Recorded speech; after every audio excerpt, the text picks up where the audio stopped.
السلام علیکم ورحمۃ اللہ وبرکاتہ۔ الحمد للہ رب العالمین والصلاة والسلام علی نبینا محمد وعلی آلہ وصحبہ اجمعین۔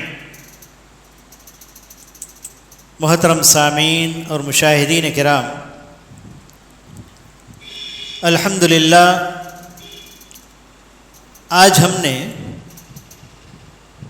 27ویں شب کی تراویح ابھی ہم نے ختم کی ہے، اور آج ان طاق راتوں میں سے ایک رات ہے جس کے اندر ہم لیلۃ القدر تلاش کرنے کے لیے بیٹھے ہوئے ہیں۔ ایسے موقع پر میں آپ حضرات کے سامنے قرآن مجید کی چیدہ موضوعات کی تفسیر لے کر حاضر ہوا ہوں۔ آج میں انشاءاللہ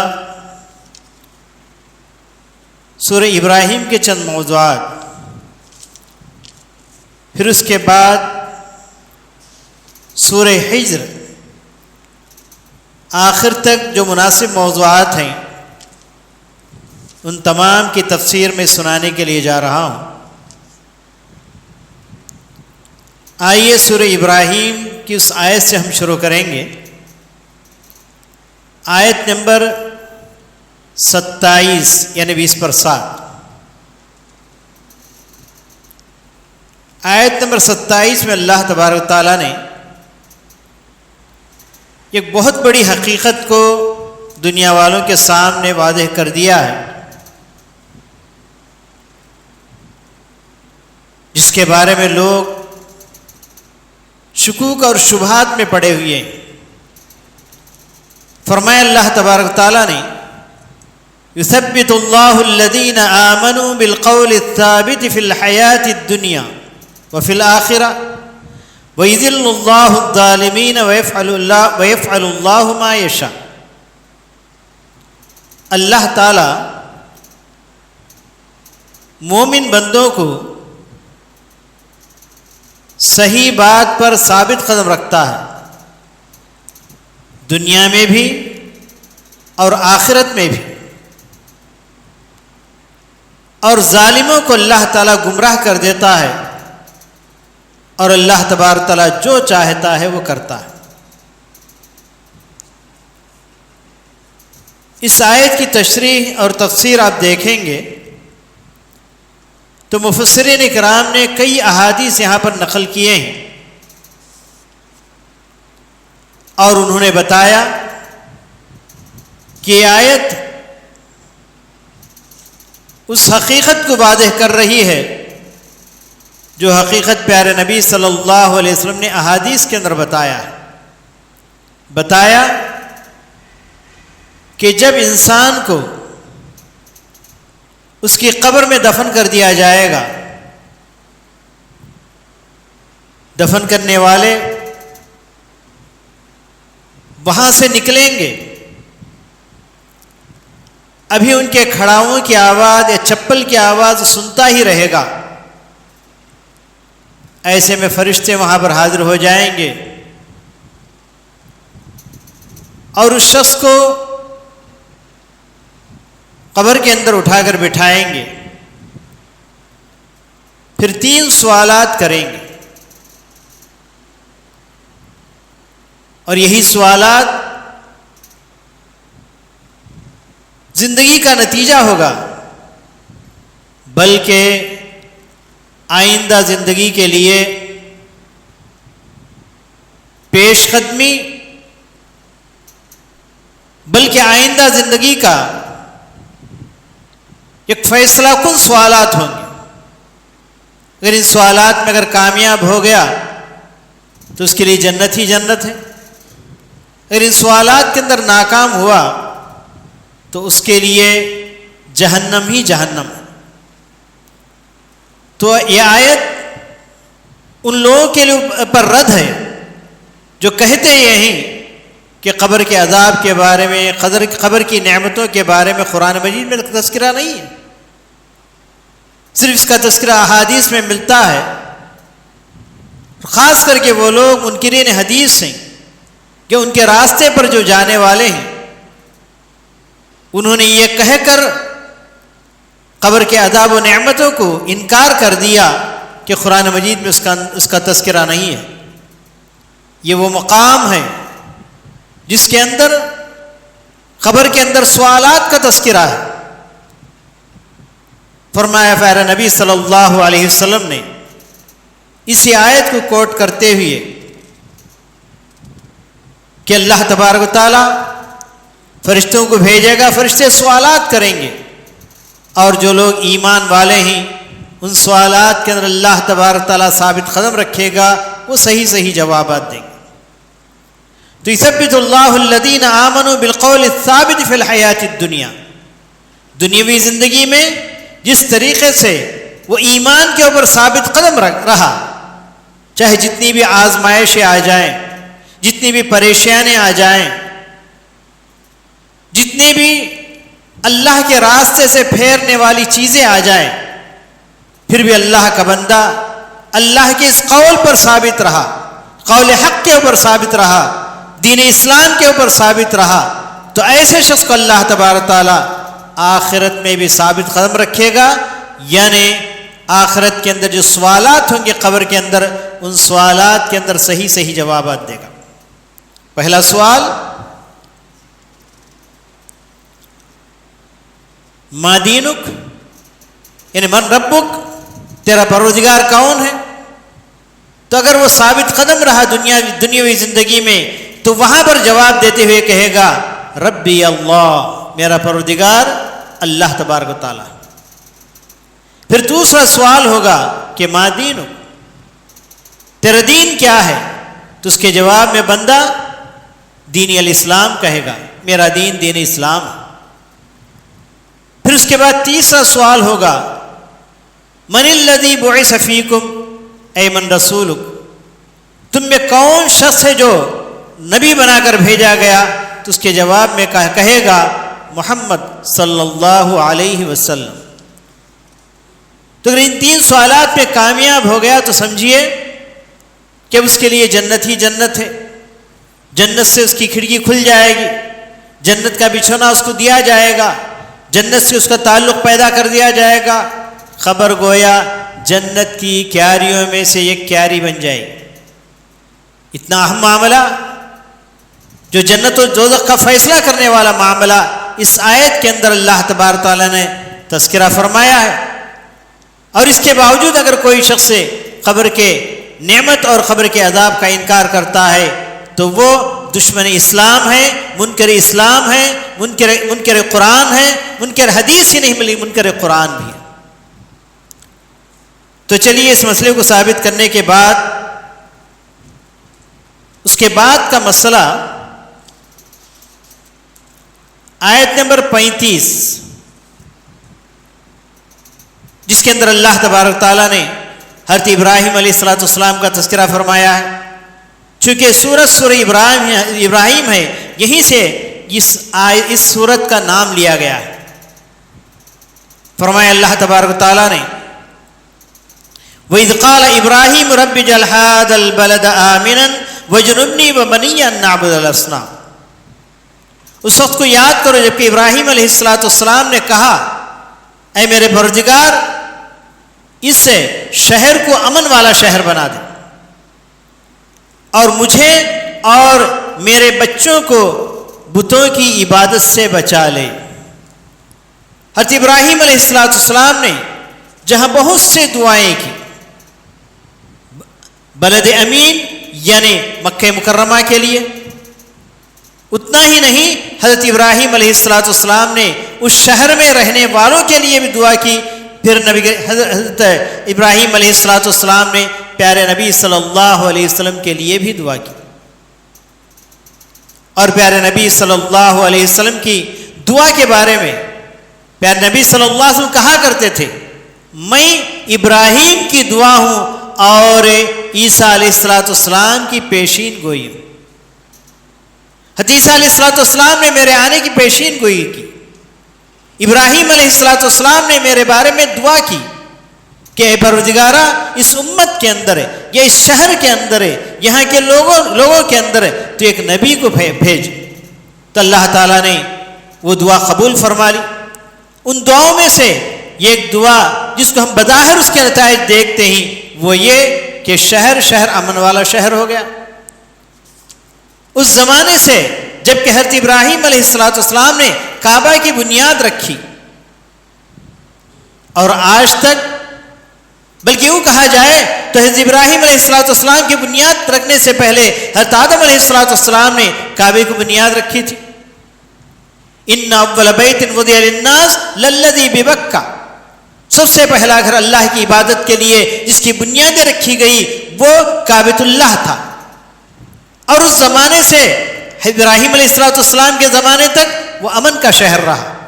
پھر حضرت ابراہیم علیہ السلام نے دعا کی اور دعا کے بعد امن کا شہر اس وقت سے آج تک بھی وہ امن ہی کا شہر ہے.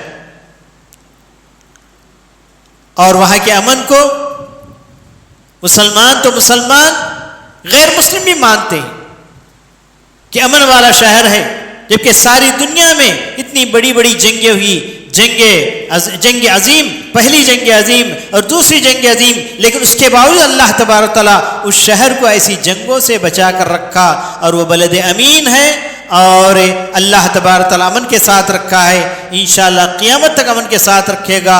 اور دشمنان اسلام اسی بات پر حسد کرتے ہیں. قرآن مجید کبھی ختم نہ ہونے والی کتاب ہے اور بلد امین اس کا امن کبھی ختم نہ ہونے والا امن ہے. تو ان دونوں چیزوں پر ہے امت مسلمہ کے اوپر حسد بھی کرتے ہیں. اور اس کے ساتھ ساتھ حضرت ابراہیم علیہ السلام کی ایک اور دعا دیکھیے، آیت نمبر 37 کے آخری حصے کو دیکھیے، جس کے اندر حضرت ابراہیم علیہ السلام نے ارشاد فرمایا، بلکہ اللہ تعالیٰ سے دعا کی، وَارْزُقْهُم مِّنَ الثَّمَرَاتِ لَعَلَّهُمْ يَشْكُرُونَ، اے پروردگار اس شہر والوں کو تو مختلف میوے کھلا، مختلف میوے تو عطا کر، شاید کہ وہ شکر گزار بن جائیں.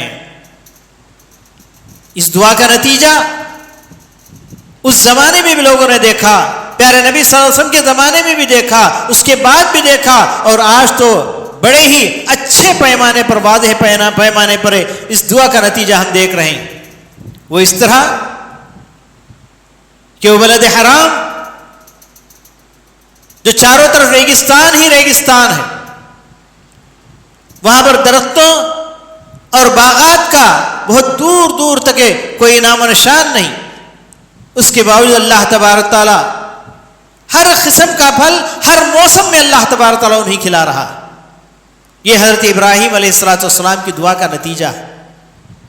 اس کے علاوہ کوئی چیز ہم جس کی طرف ہم تعبیر نہیں کر سکتے، کیونکہ بظاہر نہ وہ آم کے پیڑ ہیں اور نہ ہی وہاں یعنی موسمی وغیرہ کے درخت وہاں پائے جاتے ہیں.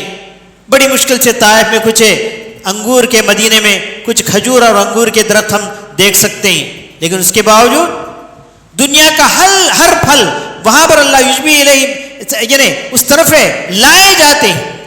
حضرت ابراہیم علیہ السلام نے قرآن کے اندر ایک اور جگہ اس کا تذکرہ ہے کہ پروردگار عالم اس شہر کے اندر ہر طرف سے میوے امڑ کر آئے. چنانچہ آج ہم اپنے اس ملک کے اندر صرف آم کب پاتے ہیں؟ اس کے موسم کے اندر دیکھتے ہیں، لیکن اگر وہاں دیکھا جائے تو وہاں کے مارکیٹوں کے اندر برس کے 12 مہینے آپ کو آم ملے گا. کبھی ہندوستان سے آیا تو کبھی سوڈان سے آیا، کبھی کہیں سے آیا، کبھی کہیں سے آیا. ہر موسم میں ہر پھل وہاں پر پہنچ جاتا ہے. یہ حضرت ابراہیم علیہ السلام کی دعا کا نتیجہ ہے. پھر اس کے بعد آگے چلیے، سورہ ہجر کے اندر چند موضوعات آپ کے سامنے رکھ کر میں اپنی جگہ لینا چاہتا ہوں. سورہ ہجر کے اندر آیت نمبر 9 دیکھیے. بہت بڑا چیلنج ہے دنیا والوں کے لیے، دنیا والوں کے سامنے. فرمایا اللہ تبارک تعالیٰ نے، انا نحن نزلنا الذکر وانا لہ لحافظون، ہم ہی نے اس قرآن مجید کو نازل کیا اور ہم ہی اس کی حفاظت کر رہے ہیں۔ یہ بہت بڑا چیلنج ہے کہ دنیا میں جتنی بھی مقدس کتابیں اتاری گئی ان کے اندر رد و بدل ہو گیا، لیکن قرآن مجید ہی ایک ایسی کتاب ہے آج تک ایک حرف ادھر سے ادھر نہیں ہوا، اور قیامت تک اسی طریقے سے اللہ تبارک تعالیٰ اس کتاب کو محفوظ رکھے گا۔ اس کتاب کا محفوظ رکھنا اس بات کی دلیل ہے کہ من جانب اللہ ہے۔ اس قرآن مجید کے من جانب اللہ ہونے کے لیے کوئی اور دلیل نہیں چاہیے۔ سب سے بڑی دلیل یہ ہے کہ آج تک اس کے اندر رد و بدل کہیں بھی کوئی کسی لفظ کا بھی رد و بدل نہیں ہو سکا۔ اس کے لیے دشمنان اسلام نے بہت سی کوششیں کر لی۔ یہ کوشش ان کی کوششوں میں سے ایک یہ تھی، جیسا کہ عبدالحی محدث دہلوی نے اپنی کتاب عبدالحق محدث دہلوی نے اپنے ترجمہ القرآن کے مقدمے میں لکھا ہے کہ انگریزوں نے جب ہندوستان کے اوپر حملہ بولا اور انہوں نے چاہا کہ قرآن مجید کو رد و بدل کر دیں، جس طریقے سے انہوں نے تورات اور انجیل کو رد و بدل کر دیا، چنانچہ انہوں نے ایک پلان یہ بنایا کہ مسلمانوں کے ہاتھوں میں جتنے بھی نسخے ہیں پورے کے پورے خرید لیے جائیں، اور جتنے پریس ہندوستان کے اندر پائے جاتے ہیں ان تمام کے اوپر انہوں نے قبضہ کر لیا۔ بڑی بڑی قیمتیں دے کر انہوں نے مصاحف خریدنا شروع کیا۔ ان کا پلان یہ تھا کہ جب سارے کے سارے مصاحف ان کے ہاتھوں میں آ جائیں گے، پریس تمام کے قبضے میں آ جائیں گے، تو اس کے بعد قرآن کو جیسا چاہے بدل دیں گے، پھر ہم اپنے پریس سے جیسا چاہے قرآن، ہم جس طریقے سے تورات اور انجیل کو ملا کے بائبل بنا کے ہم نے بگاڑ کر پیش کیا ہے، اس طریقے سے قرآن ہم پیش کریں گے۔ انہوں نے سارے مصاحف تو خرید لیے، لیکن اس مصحف کو کون خرید سکے گا جو مسلمان بچوں کے، بڑوں کے اور بوڑھوں کے دلوں میں۔ آج اسی کا نتیجہ ہے کہ ہر محراب کے اندر ہم قرآن سن رہے ہیں۔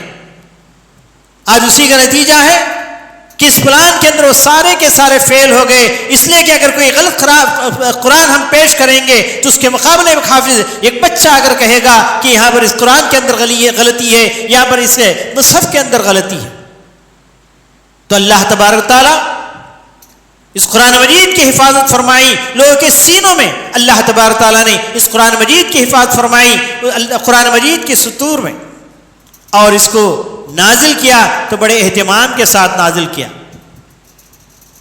آج چونکہ لیلۃ القدر کی راتوں میں سے ایک رات ہے، یا لیلۃ القدر کی تلاش کرنے والی راتوں میں سے ایک رات ہے، یعنی آج 27ویں رات ہے۔ اس رات کو مقدس کیوں قرار دیا گیا؟ لیلۃ القدر کو مقدس کیوں قرار دیا گیا؟ اس قرآن کے نازل ہونے کی وجہ سے۔ انا انزلناہ فی لیلۃ القدر، اللہ تبارک تعالیٰ نے لیلۃ القدر میں قرآن مجید اتارا، اس لیے اس کے اندر ساری برکتیں اور رحمتیں اللہ تبارک تعالیٰ رکھے۔ اور اللہ تعالیٰ کا نزول، قرآن مجید کا نازل کرنا، جیسا کہ عبداللہ بن عباس رضی اللہ تعالیٰ عنہ فرماتے ہیں کہ قرآن مجید اللہ تبارک تعالیٰ 3 مرتبہ نازل فرمایا، قرآن مجید 3 مرتبہ نازل فرمایا، اور یہاں نزول سے کیا مراد ہے یہ بھی دیکھا جائے گا۔ نزول کا مطلب اوپر سے نیچے اتارنا۔ پہلا نزول اس وقت ہوا جب کہ پروردگار عالم نے اس قرآن کو کہہ کر اپنا کلام، پھر حکم اللہ تبارک تعالیٰ نے دیا کہ اس قرآن مجید کو لوح محفوظ میں رکھا جائے۔ تو اللہ تبارک تعالیٰ کی طرف سے لوح محفوظ میں اترنا سب سے پہلا نزول ہے۔ ایک نزول تو ہو گیا، ایک دوسرا نزول اس وقت ہوا جب کہ پروردگار عالم نے حکم دیا کہ قرآن مجید کو لوح محفوظ سے نکالا جائے۔ ہاں، ام الکتاب جو اصل کتاب تو لوح محفوظ میں ہے، لیکن اس کا سمجھے کہ ایک نسخہ وہاں سے نکالا گیا، نکال کر اللہ تبارک تعالیٰ نے کہاں بھیجا؟ آسمان دنیا، یعنی پہلے آسمان کے اوپر ایک جگہ ہے جس کا نام بیت العزت ہے۔ یہ بیت العزت ہے. بیت العزت کے اندر اللہ تبارک تعالیٰ نے لوح محفوظ سے بیت العزت کے اندر اتارا. یہ دوسرا نزول تھا. پھر اس کے بعد تیسرا نزول اس وقت شروع ہوتا ہے جب کہ اللہ تبارک تعالیٰ نے پیارے نبی صلی اللہ علیہ وسلم کو رسول بنایا. اقرأ بسم ربک الذی خلق خلق الانسان من علق اقرأ وربک الاکرم الذی علم بالقلم. قرآن مجید کا نزول شروع ہوا اور یہ نزول جس کو اللہ تبارک تعالیٰ نے پیارے نبی صلی اللہ علیہ وسلم کی 23 سالہ زندگی کے اندر بانٹ کر رکھ دیا.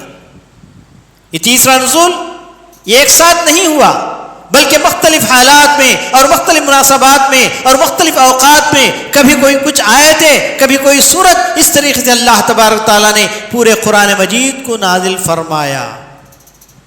اب میں آپ سے سوال کر سکتا ہوں کہ جب اللہ تبارک تعالیٰ نے انا انزلناہ فی لیلۃ القدر کہا ہے, انا انزلناہ فی لیلۃ مبارکہ کہا ہے, ہم نے اس قرآن مجید کو لیلۃ القدر میں نازل کیا, ہم نے اس قرآن مجید کو شہر رمضان میں نازل کیا, ہم نے اس قرآن مجید کو لیلۃ مبارکہ میں مبارک رات کے اندر نازل کیا, تو اس سے کون سا نزول مراد ہے؟ ایک تو نزول میں نے بتایا کہ اللہ تعالیٰ کی جانب سے لوح محفوظ میں نازل ہوا. دوسرا نزول میں نے بتایا کہ لوح محفوظ سے آسمانی دنیا پر بیت العزت کے اندر نازل فرمایا. تیسرا نزول پیارے نبی صلی اللہ علیہ وسلم کی 23 سالہ زندگی کے اندر نازل ہوا. کوئی بھی اس کا جواب دے سکتے ہیں؟ ہاں, کون سا نزول مراد ہے؟ سمجھ میں آیا نا؟ 3 نزول سمجھ میں آئے؟ اس سے کون سا نزول مراد ہے؟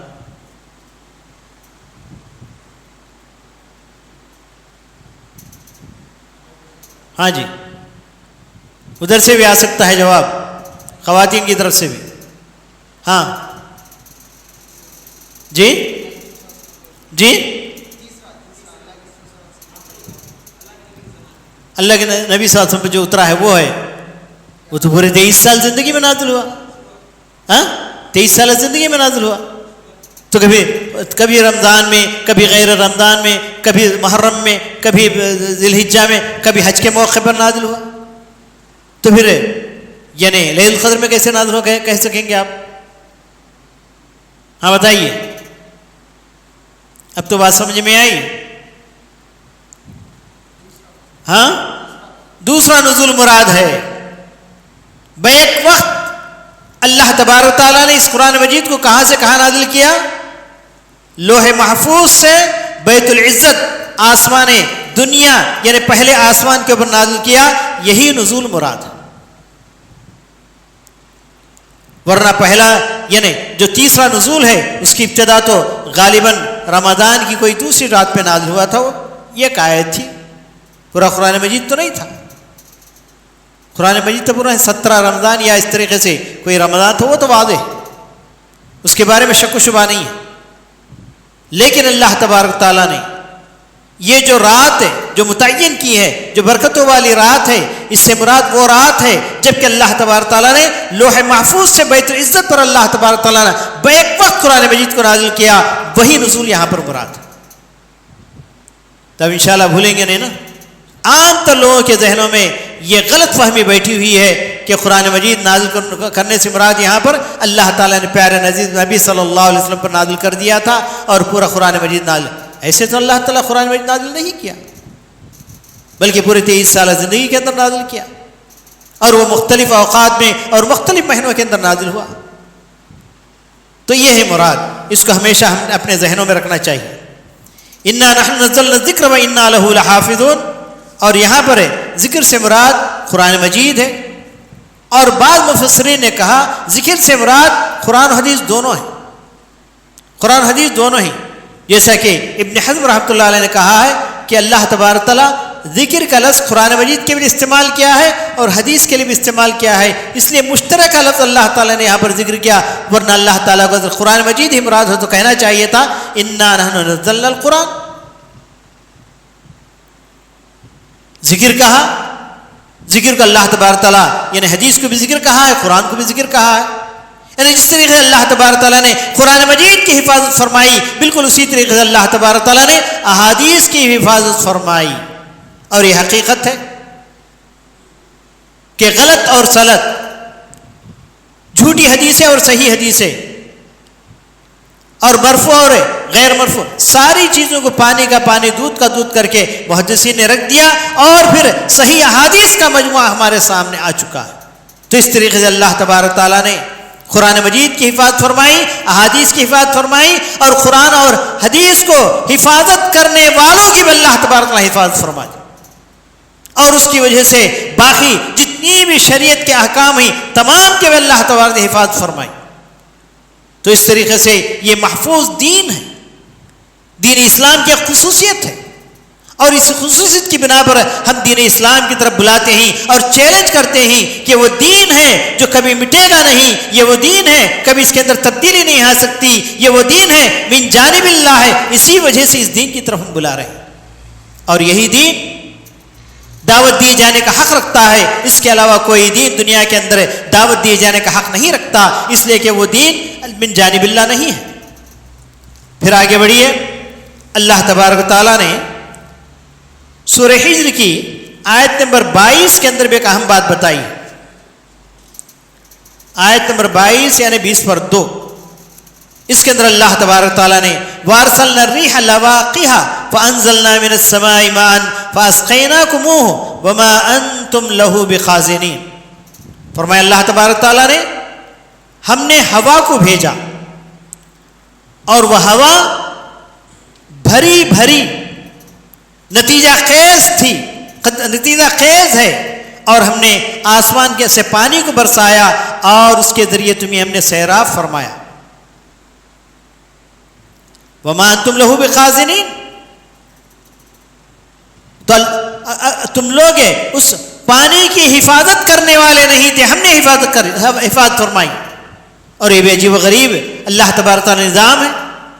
اللہ تبارک تعالیٰ آسمانوں کے اندر یعنی پانی کو سمندروں سے اٹھاتا ہے، آسمانوں میں لے جاتا ہے، کھارے پانی کو اللہ تبارک تعالیٰ وہاں پر میٹھا کرتا ہے، اور گندے پانی کو اللہ تبارک تعالیٰ صاف کرتا ہے، پھر بہترین پانی اللہ تبارک تعالیٰ اوپر سے نازل کرتا ہے، اور اس طریقے سے ساری دنیا والوں کو میٹھا پانی مل رہا۔ اگر انسان کے حوالے کر دیے جائے کہ تم اپنا پانی تم خود بنا لو، کہ انسان پانی کی حفاظت کر سکتا تھا؟ کہ میٹھا بنا سکتا تھا؟ ساری دنیا کو اللہ تعالیٰ اس طرح سپلائی کر رہا ہے، کر سکتا تھا؟ ایک تو یہ بات اس کے اندر بتائی گئی، لیکن یہاں میں جو بات بتانا چاہتا ہوں، وَأَرْسَلْنَا الرِّيحَ لَوَاقِحَ، اللہ تبارک تعالیٰ نے ہوا کی دو صفتیں بتائی۔ ایک صفت یہ بتائی کہ وہ ہوا جو بانجھ ہوتی ہے، جس سے کچھ فائدہ نہیں ہوتا، اور وہ ہوا جو نتیجہ خیز ہوتی ہے، لواقیہ آج کل کے جدید سائنس میں عربی زبان کے اندر لواقیہ اس ہوا کو کہتے ہیں جو ہوا یعنی درختوں کے اندر پھلوں کی نسل کو بڑھانے کے لیے جو کام کرتی ہے۔ یعنی مطلب یہ کہ یعنی درختوں کے اندر ایک مادہ ہوتا ہے نر کا، اور ایک مادہ ہوتا ہے یعنی مادہ کا، ان دونوں کو ملانے کا کام ہوائیں کرتی ہیں، کہ وہاں سے اڑا کر لے آیا اس بیج کو جو یعنی نر کا ہوتا ہے، اور وہاں سے اڑا کر لایا جو مادہ کا ہوتا ہے، اور دونوں کو ملایا، وہیں سے پھول بنا، وہیں سے پھل بنے۔ اس طریقے سے اس ہوا کو لواقح کہا گیا۔ اگرچہ کہ بعض مفسرین نے اس سے مراد یعنی ہواؤں کے اندر دو قسمیں ہیں، ایک ہوا وہ ہوتی ہے جو فساد مچا دیتی ہے، ایک ہوا وہ ہوتی ہے جس سے انسان یعنی آکسیجن حاصل کرتا ہے، یہ فائدہ مند ہوا ہے۔ اتنا کہہ کرے یعنی مفسرین نے چھوڑ دیا ہے، لیکن اس زمانے کی تفسیر اگر اٹھا کر دیکھی جائے تو ہوائیں وہ بہت بڑا کام یہ کرتی ہیں کہ کبھی کبھی یعنی اگر درختوں کو ایسے ہی چھوڑ دیا جائے تو وہ پھول جو نر ہوتا ہے، وہ پھول جو مادہ ہوتا ہے، دونوں کا نہ ملایا جائے تو نسل ختم ہو جائے، پھل ہی پھل ختم ہو جائے۔ لیکن لواقیہ یہ ہوا جو پھلوں کو زندہ رکھتی ہے، پھلوں کو بڑھاتی ہے، پھلوں کی بڑھوتری ہوتی ہے، جس کی وجہ سے یعنی پھلوں کی نسلیں چلتی ہیں، پھلوں کی قسمیں ہمارے سامنے آتی ہیں۔ اور آگے چلیے، آیت نمبر 27 کے اندر بھی ایک بہت بڑے پتے کی بات بتائی گئی ہے۔ آیت نمبر 27 کے اندر اللہ تبارک تعالیٰ نے انسان کی پیدائش اور جن کی پیدائش دونوں کا تذکرہ فرمایا. انسان کی پیدائش مٹی سے کی گئی اور جن کی پیدائش آگ سے کی گئی. اور جب دونوں کو بنانے کے بعد اللہ تبارک تعالیٰ نے انسان کو بنانے کے بعد فرشتوں سے کہا اور ابلیس سے کہا کہ تو سجدہ کر لے، تو اس نے سجدے سے انکار کر دیا. تو یہ بات کہاں سے شروع ہوتی ہے؟ 28ویں آیت سے شروع ہوتی ہے. وَإِذْ قَالَ رَبُّكَ لِلْمَلَائِكَةِ إِنِّي خَالِقٌ بَشَرًا مِّن صَلْصَالٍ مِّنْ حَمَإٍ مَّسْنُونٍ، وہاں سے بات شروع ہوتی ہے. پھر اس کے بعد اللہ تبارک تعالیٰ فرشتوں کو حکم دیتا ہے، ان کے اندر ابلیس بھی رہتا ہے، لیکن اب ابلیس نے انکار کر دیا. فرشتوں نے فَسَجَدَ الْمَلَائِكَةُ كُلُّهُمْ أَجْمَعُونَ، پورے کے پورے فرشتے سجدہ کر لیے، لیکن ابلیس ان کے اندر تھا، لیکن اس نے انکار کر دیا. اور اس نے وہاں پر اس نے قیاس کیا، کہا کہ ایک آگ ہوتی ہے، ایک مٹی ہوتی ہے. مٹی کا کام نیچے رہنا ہے اور آگ کا کام اوپر اٹھنا ہے. تو آگ کا مرتبہ بلند ہے اور مٹی کا یعنی مرتبہ نیچے ہے، اس لیے آگ مٹی کو سجدہ نہیں کر سکتی، میں سجدہ نہیں کروں گا، جس کی وجہ سے راندہ گیا. اور اسی کا تذکرہ ان آیتوں کے اللہ تبارک تعالیٰ نے فرمایا. اچھا، اس کے بعد اللہ تبارک تعالیٰ نے کہا شیطان نے، آیت نمبر 33 دیکھیے، قال لم اکن لاسجد لبشر، میں کیسے ایک بشر کو میں سجدہ کروں گا. خلقتہ من صلصال من حمأ مسنون، تو نے اس کو ایک ٹھیکری سے بنایا اور مٹی سے بنایا، میں اس کو سجدہ کیسے کروں گا. لیکن اللہ تبارک اس کے نتیجے میں اس پر لعنت بھیجی، رحمت سے دور کر دیا، جنت سے دور کر دیا. تو اس وقت ابلیس قسم کھا کر اللہ تبارک تعالیٰ سامنے کہتا ہے، اے پروردگار عالم، قال رب فانظرنی الی یوم یبعثون. آیت نمبر 36 دیکھیے، آیت نمبر 30 پر 6 کے اندر اللہ تعالیٰ نے کہا کہ اے پروردگار عالم، شیطان اللہ تبارک تعالیٰ سے درخواست کر رہا ہے تو مجھے ایک مہلت دے، قیامت تک مجھے مہلت دے، کیونکہ شیطان کی یعنی انسان کی وجہ سے میں جنت سے نکالا گیا، شاید انسان کی وجہ سے میں رحمت سے دور کر دیا گیا، تو اس کا بدلہ میں لینا چاہتی ہوں. کس سے؟ انسان سے. لیکن اللہ تعالیٰ کہتا ہے تیرے لیے پوری اجازت ہے، لیکن یاد رکھ میرے مخلص بندے تیرے پھندے میں نہیں آئیں گے، تیرے مکر و فریب میں نہیں آئیں گے، وہ برابر توحید کے اوپر قائم رہیں گے. برابر اللہ تبارک نے اس کی اجازت دی، اور اپنی اس کی اجازت کی وجہ سے اس نے کہا قال رب بما اغویتنی لأزینن لهم فی الارض ولأغوینہم اجمعین، میں زینت کی چیزیں بتاؤں گا اور زمین کے اندر میں اس کو گمراہ کر دوں گا، الا عبادک من المخلصین. لیکن شیطان خود اس میں سے استدعا کرتے ہوئے کہتا ہے ہاں تیرے نیک بندے جو ہوں گے وہ کبھی تیرے یعنی میرے پکڑ میں نہیں آئیں گے، میرے پھندے میں نہیں آئیں، میں پھنسیں گے اور نہ میرے مکر کے نیچے آئیں گے. تو اس طریقے سے بات آگے بڑھتی ہے. آیت نمبر 80 دیکھیے، جہاں سے اللہ تبارک تعالیٰ نے جہاں سے اس سورت کا نام رکھا گیا ہے، آیت نمبر 80. آیت نمبر 80 کے اندر اللہ تبارک نے ارشاد فرمایا کہ وَلَقَدْ كَذَّبَ أَصْحَابُ الْحِجْرِ الْمُرْسَلِينَ، اصحاب حجر نے رسولوں کو جھٹلایا. یہ اصحاب حجر سے کون مراد ہے؟ قوم عاد مراد ہے، جن کی طرف صالح علیہ السلام کو بھیجا گیا تھا، انہوں نے انکار کیا. بس اتنا معلوم کرتے ہوئے میں آگے بڑھنا چاہتا ہوں. اس کے بعد آیت نمبر 80 پر 87 دیکھیے، اس کے اندر اللہ تبارک ارشاد فرماتا ہے وَلَقَدْ آتَيْنَاكَ سَبْعًا مِّنَ الْمَثَانِي وَالْقُرْآنِ الْعَظِيمِ.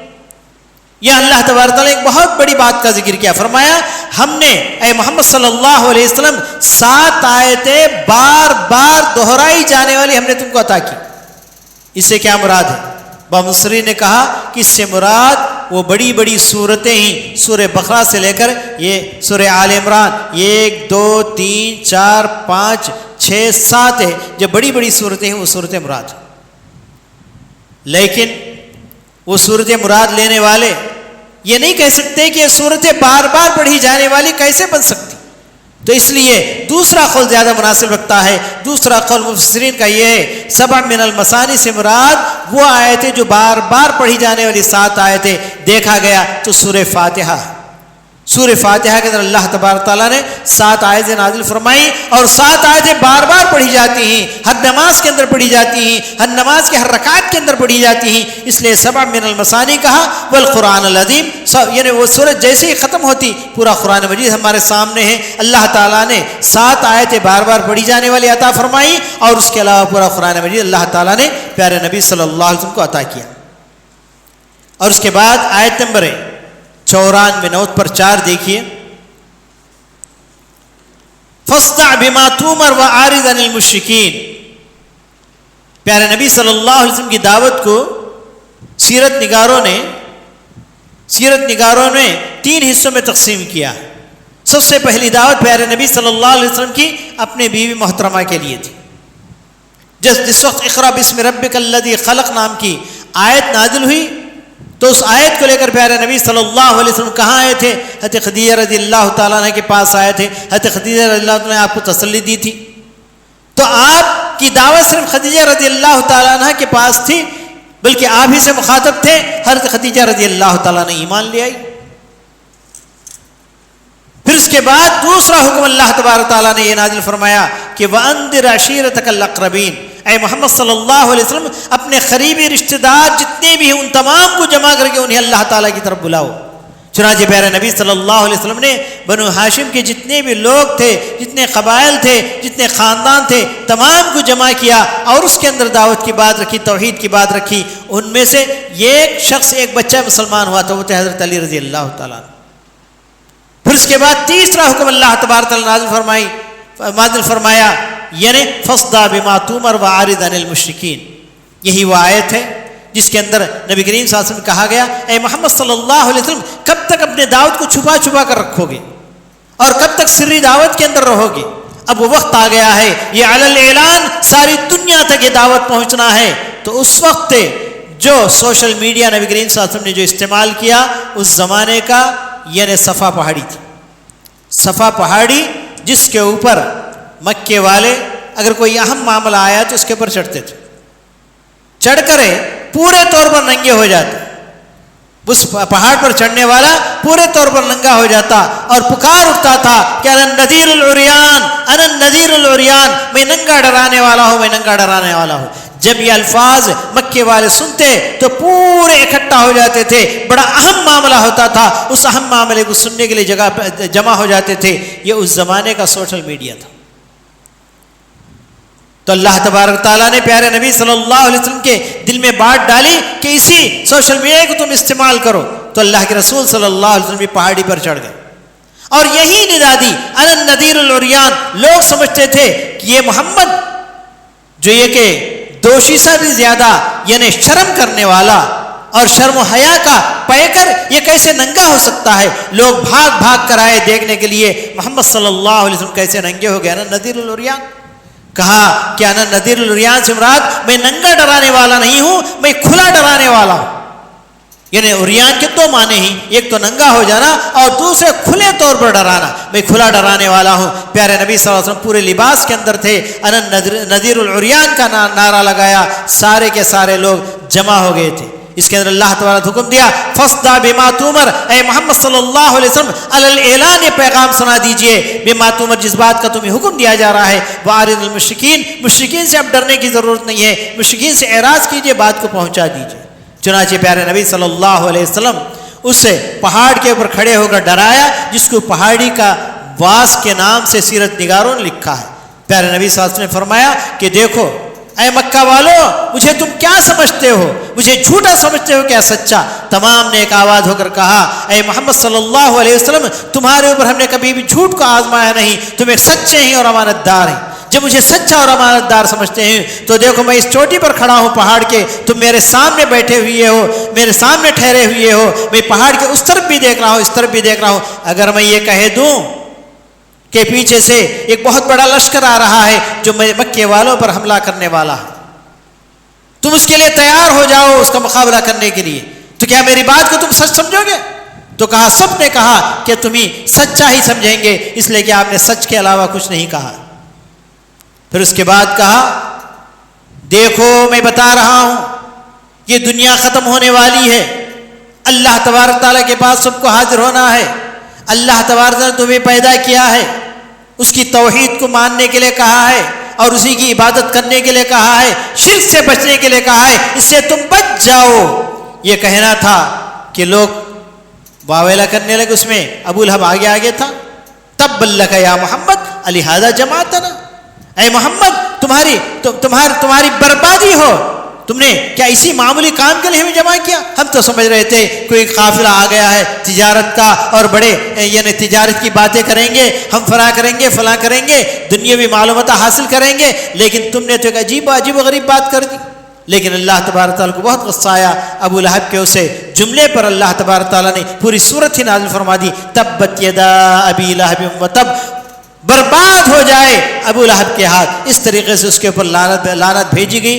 تو بہرحال یہ وہ پیغام ہے جب دعوت آہستہ یعنی گھر سے نکل کے، خاندان سے نکل کے پورے علی الاعلان اب سب کے سامنے آ گئی. فاصدع بما تؤمر واعرض عن المشرکین. اور اس طریقے سے اس دن اللہ کے رسول صلی اللہ علیہ وسلم نے اعلان کر دیا تھا. اور آج بھی پوری دنیا کے اندر اس پیغام کو پھیلانے کی ضرورت ہے. جتنے وسائل ہو سکتے ہیں ان تمام وسائل کو استعمال کرنے کی ضرورت ہے. پھر آگے چلیے، آخری آیت آپ کے سامنے پیش کر کے میں اپنی بات کو ختم کرنا چاہتا ہوں. وَاعْبُدْ رَبَّكَ حَتَّى يَأْتِيَ الْيَقِينُ، آیت نمبر 99. یہاں تک میں اپنی بات کو ختم کرتا ہوں. اس کے اندر آخر میں اللہ تبارک تعالیٰ نے پیارے نبی صلی اللہ علیہ وسلم کو حکم دیا ہے، اے محمد صلی اللہ علیہ وسلم تم اپنے رب کی عبادت کیجئے یہاں تک کہ یقین آ جائے. یہاں پر صوفی حضرات بہت تفسیر کو گول مول کر دیا.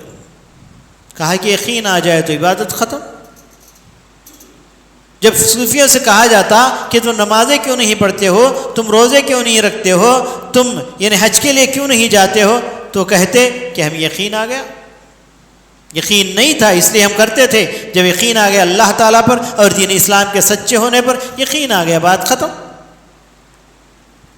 تو لفظ یقین کو یقین ہی کے معنی میں لیتے ہیں. لیکن یہاں یقین سے مراد وہ بات ہے جو یقینی بات ہے، وہ ہے موت. اس سے مراد کیا ہے؟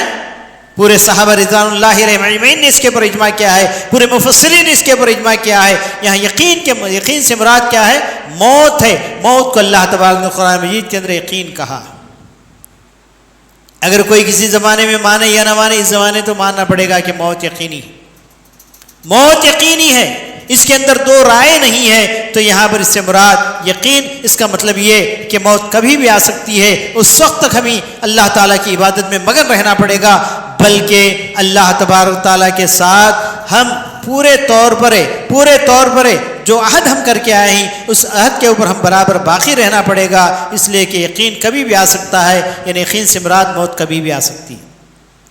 تو اس طریقے سے یہاں پر بات ختم ہوتی ہے. اور آخر میں چونکہ آج 27ویں رات ہے اور بعض روایتوں کے مطابق زیادہ تر مفسرین نے اور زیادہ تر علماء نے، زیادہ تر شارحین نے کہا کہ یہ زیادہ ارجا لیلتن کی مراد ہے، زیادہ امید ہے کہ یہی رات لیلۃ القدر ہو.